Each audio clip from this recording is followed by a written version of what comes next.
වත්මන් ආණ්ඩුවේ අගමැතිතුමිය ඇතුළු අමාත්‍ය මණ්ඩලයේ වෙනසක් සිදු කරන්නට යන බව පසුගියදා රට පුරා පුවතක් ප්‍රචාරය වුණා.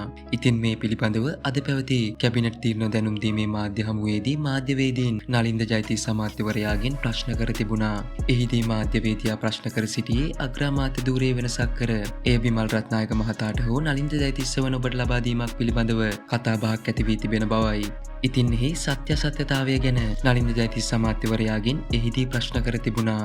එහිදී අමාත්‍ය නලින්ද ජයතිස්ස මහතා ප්‍රකාශ කර තිබුණේ අගමැති ධූරයේ හෝ අමාත්‍ය මණ්ඩලයේ සංශෝධනයක් කිරීමට කිසිදු සාකච්ඡාවක් හෝ යෝජනාවක් වත්මන් ආණ්ඩුව තුළ සාකච්ඡා නොවුණු බවයි. එම පුවත ආණ්ඩුවට විරුද්ධ පාර්ශවයන් හා අවධානය ලබා ගැනීමේ අරමුණින් සමහර මාධ්‍ය විසින් නිර්මාණය කළ ව්‍යාජ පුවතක් බවයි වැඩිදුරටත් අදහස් දැක්වූ නලින්ද ජයතිස්ස අමාත්‍යවරයා එහිදී සඳහන් කර තිබුණේ.